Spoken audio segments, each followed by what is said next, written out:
मैनपुरी में डिंपल यादव से जब इकरा हसन मिली तो डिंपल ने इकरा के परिचय में मैनपुरी के लोगों से क्या कहा। इकरा हसन ने मैनपुरी में डिंपल यादव के लिए इस अंदाज में किया धुआंधार प्रचार। कैराना की तरह मैनपुरी में इकरा हसन का क्रेज बन गया। इकरा हसन ने डिंपल के लिए मैनपुरी के लोगों से मांगी वोट। डिंपल का जीतना क्यों जरूरी, मैनपुरी के लोगों को परत दर परत समझाकर बता दिया।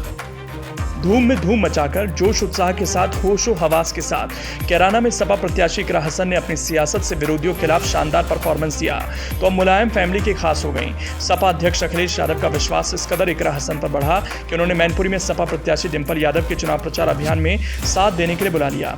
इकरा ने करीब 3 से 4 दिनों से मैनपुरी में डिंपल के लिए खूब प्रचार किया। वो गाँव कस्बे गली चौराहों पर हर जगह गई। मैनपुरी में लोगों से मिली, डिंपल को क्यों चुनाव जिताना है उसके बारे में डिटेल से समझाया। मैनपुरी में छाई इकरा हसन का यह अंदाज खूब वायरल हो रहा है।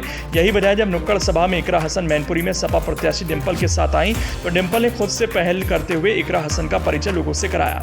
उसी सभा में इकरा हसन ने कहा, पश्चिमी यूपी में बीजेपी का पहले चरण में सफाया हो चुका है, ये कारवां चल पड़ा है। तो डिंपल यादव मुस्कुराते हुए उनकी ओर देखती हैं। डिंपल यादव की आंखों में एक अलग ही तरह का विश्वास इकरा हसन के लिए दिखा। ये विश्वास ही तो है जिसकी बदौलत डिंपल ने खुद इकरा हसन का परिचय मैनपुरी के लोगों को अपनी जुबान से करा दिया।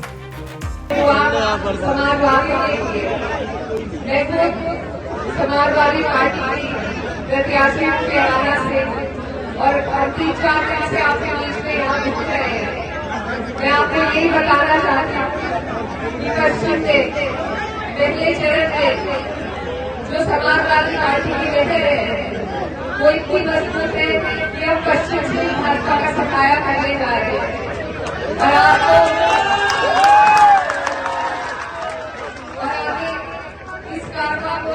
आगे लेकर बढ़ना है, क्योंकि ये जो सरकार है ये किसी के हित की सरकार नहीं है।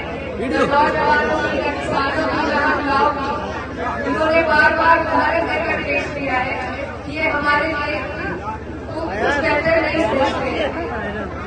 डबल इंजन का 2 टर्म का कार्यकाल आपने और हमने देखा है, क्या लाभ आप तक पहुंच रहे हैं ये भी आप लोग अच्छी तरीके से जानते हैं। ये झूठों की सरकार है और इन्हें सिर्फ तानाशाही करनी आती है।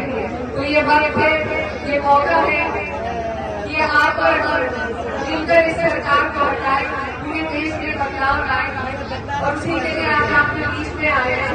क्योंकि जो संदेश आप लोग देंगे वो संदेश पूरे देश में परचम लहराने का काम करेगा।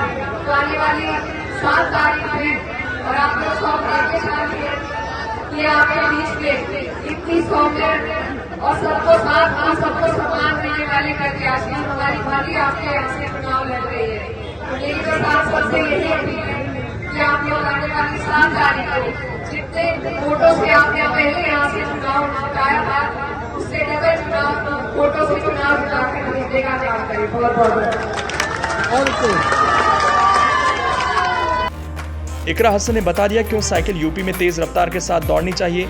इकरा कहती हैं देश में बीजेपी के खिलाफ जो लहर बनी है उसका पहला क्रेडिट समाजवादी पार्टी को जाता है। इकरा कहती हैं मौजूदा सरकार किसी की नहीं है, ये सरकार न किसानों की है न युवाओं की। इकरा ने दावा किया बीजेपी की मौजूदा सरकार झूठों की सरकार है, इसने किसी के लिए कुछ नहीं किया। बहरहाल जिस तरह से सपा के रणनीतिकारों ने इकरा हसन को प्रचार अभियान में लगाया उससे साबित होता है इकरा हसन ने जो कैराना में सियासी प्रतिभा दिखाई उसकी वजह से सपा के रणनीतिकारों के बीच इकरा हसन ने अपनी पैठ बनाने में कामयाबी हासिल की। आने वाले दिनों में इकरा हसन को अगर सपा ने एक बड़ा पद दिया तो इस पर हैरानी नहीं होनी चाहिए।